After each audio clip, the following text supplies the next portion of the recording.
Encounter is brought to you by the Broome County Council of Churches, where we connect compassion with needs as we inspire growth with dignity. You'll find us in special places throughout the community. For those who remain hungry, we provide meals. For those who are challenged, we build wheelchair ramps. We comfort those who are ill, minister to those who are confined, and we remain an advocate for change and understanding on behalf of every element of our community. Connect and inspire. Encounter the Broome County Council of Churches. Good morning and welcome to Encounter. I'm your host today. My name is Joe Sellepack. I'm the Executive Director at the Broome County Council of Churches. One of my favorite passages of Scripture has to do with Jesus calling children to him. He says, "Suffer the little children to come unto me, and forbid them not, for such is the kingdom of heaven." I love that passage of Scripture, and many of us in church, we know that we love children. We love when children are baptized. We take care of children when they come to our Sunday school classes. We believe that children are very important to the life of a congregation. And yet sometimes children are also the most vulnerable within our community. They suffer abuse, neglect, many different types of very, very awful things. And I know that it's a very tough conversation for us to have, but in order for us to really protect children, we have to know some of the things that happen in the life of children that we can impact and help. So let's talk a little bit about how vulnerable are children in our community. Normally we think that they're very safe, but are they always safe? Well, I guess coming from our perspectives as working with children who have been abused and neglected within our community, we know that children are not safe many times. And it's incumbent upon us as a community to recognize it and try to intervene in those situations. Have anything to say? Kids are at risk every day, you know. Yeah. They're dependent on the adults, and sometimes the adults in their homes don't keep them safe. So it takes the community to step up and protect those children. And to help us talk a little bit about keeping children safe is really, what we're trying to talk about as far as our subject matter today is Janette Cyganovich from the county DSS. Broome County Family Violence Prevention Council. I'm the coordinator. She is, and I serve on that committee, so it's great to have you on, Janette. Thank you. And we have Christine Battisti from Crime Victims Assistance Center, and you have many titles. Yes, I currently hold a Safe Harbor coordinator, so I'm developing a new program in our county. Safe Harbor, and that deals with keeping children safe. Yes.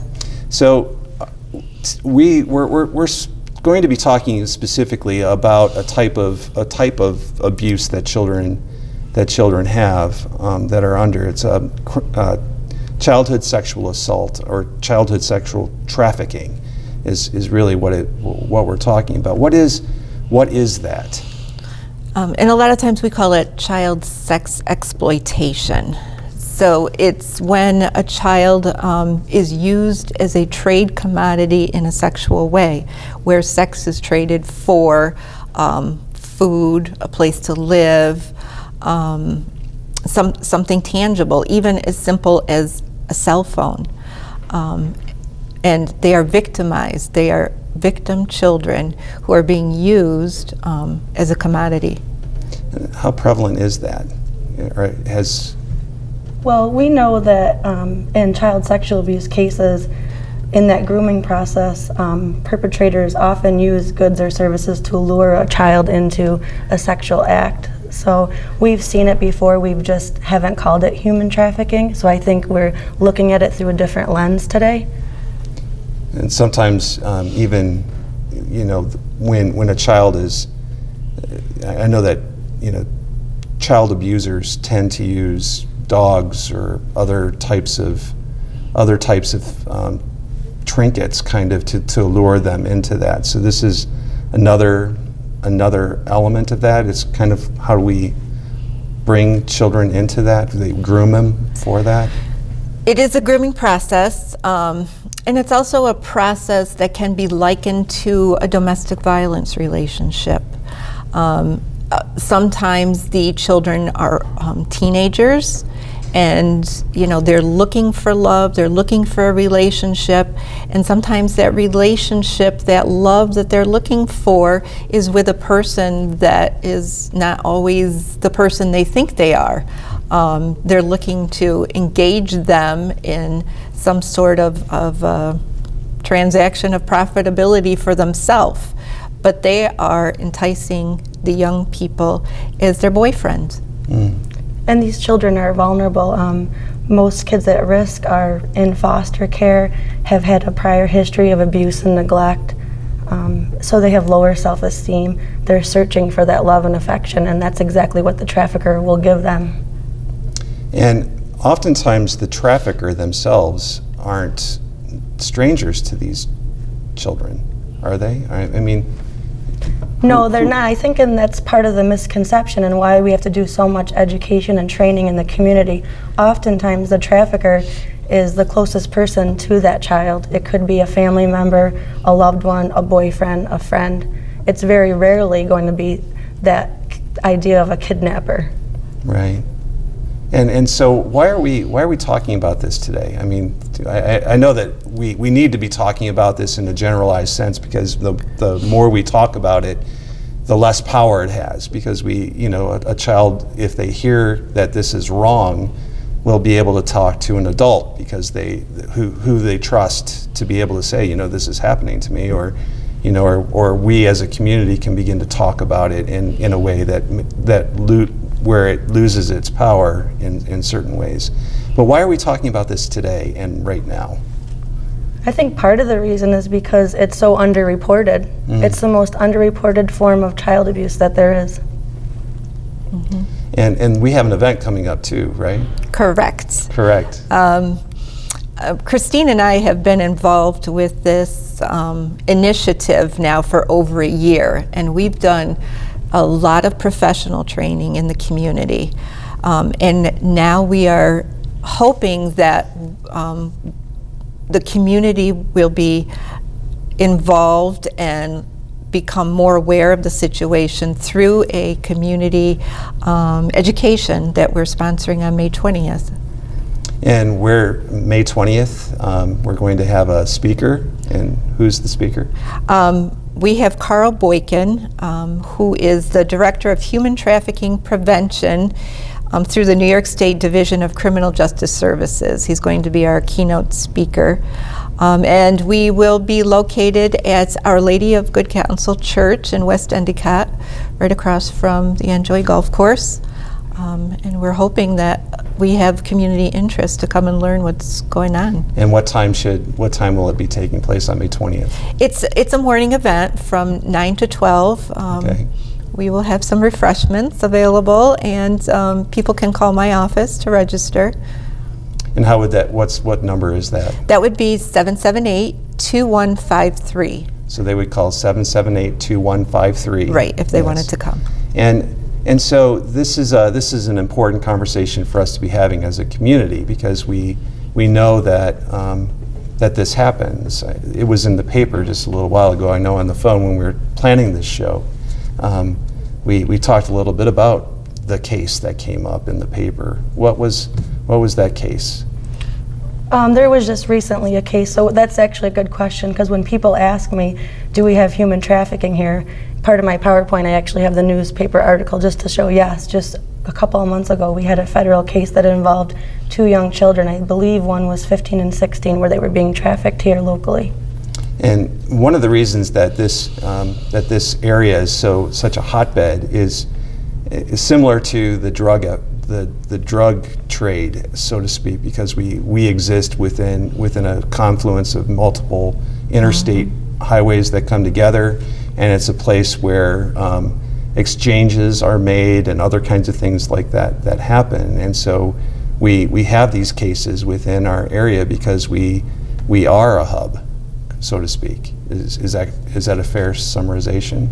Yeah, and I think there's much work to be done. On part of my initiative, I will be reaching out to hotels and motels to get the word out to train front desk staff on what to look for, who to call if they suspect something like this going on, truck stops, bus stations, everywhere in the community, basically.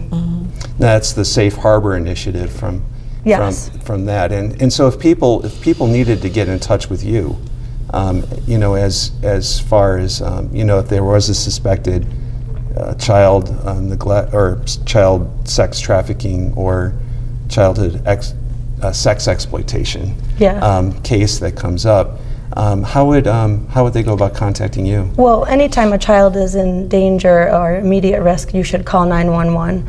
But if anybody wanted to get in touch with Safe Harbor, they can call Crime Victims Crisis Line at 722-4256. And that crisis line is 24 hours a day, 7 days a week. And there they would talk with somebody who would direct them in the right way? Yes, if it was after hours, a trained volunteer would answer the line. During the day at 723-3200, that's our business line, they could speak with me directly. All right. And what advice would they be given when they call somebody on the phone?